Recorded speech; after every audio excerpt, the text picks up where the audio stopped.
waxaan isfaraynaa ilaahay cabsidiisa naftayda iyo tiinaba cabsida ilaahay baan isfaraynaa bulshada tan sharafta badan leh ee caasimadii Galmudug isugu timid maanta hawlkan soo buuxisay bulshada qaybaheedii kala gedisan ka kooban in badan oo adinka idinka soo horjeedaana ay isku dayday inay kala dhantaalaan oo hor istaagaan oo arrinkani uusan u dhicin sida tan quruxda badan sida tan sharafta badan sida tan shicaarka wanaagsan waxaan leenahay ilaahay dhammaanteen aan ku xamdinno meesha tan caasimadda ah waxaad ogtihiin waa caasimadii Galmudug dadkii gobasha dhiga baa tihiin annagoo adinka idin matalayna annagoo bulshada Galmudug oo dhan matalayna yaan halkan gobashii dhignay lagu midaynaya Galmudug midana lagu dhisahayay dawladda federaalka Soomaaliya aan ku soo dhaweynay oo halkan inay timaado oo hortiina timaado oo aad u sacab tuntaan oo aad u gobol xaartaan oo qalbi wanaagsan aad ku soo dhaweydaan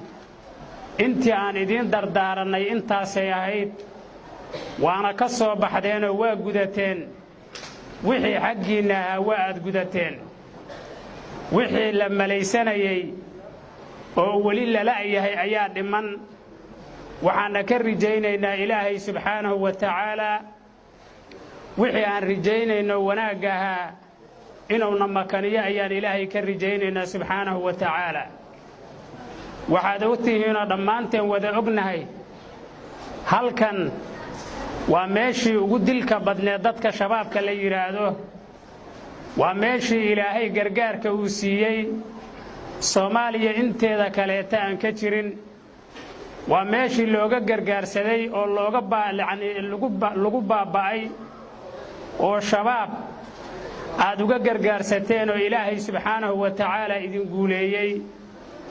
gobashii aad dhigteenna waxay ka turjumaysay amniga waxay ka turjumaysay ujeedda wanaagga waxay ka turjumaysay aragti dheeraanshaha waxay ka turjumaysay jacaylka aad u qabtaan dadka walaalihiina ee gobollada kala gedisan degan ee adinkana idin jecel adunkuna aad jeceshihiin waxayna arrintaasi soo muuqatay oo laba jibbaarantay sidii aad u soo dhaweydeen Galmudug oo mid ah Galmudug oo horumarsan Galmudug oo walaalo ah Galmudug oo garbaha is haysata sidii aad gobasha ugu noqoteen haddii aad tihiin bulshadan caasimadda oo sidan maalan ba u midaysan sidii aan u soo dhaweynayna dawladda federaalka Soomaaliya oo aan ayraboorada ugu soo dhaweynaynay oo aan guryaha ugu soo dhaweynaynay oo gobasha wanaagsan aan ugu fidinana sidaasay ahayd laakiin mararka gobol waa imaanaysa la mood noqon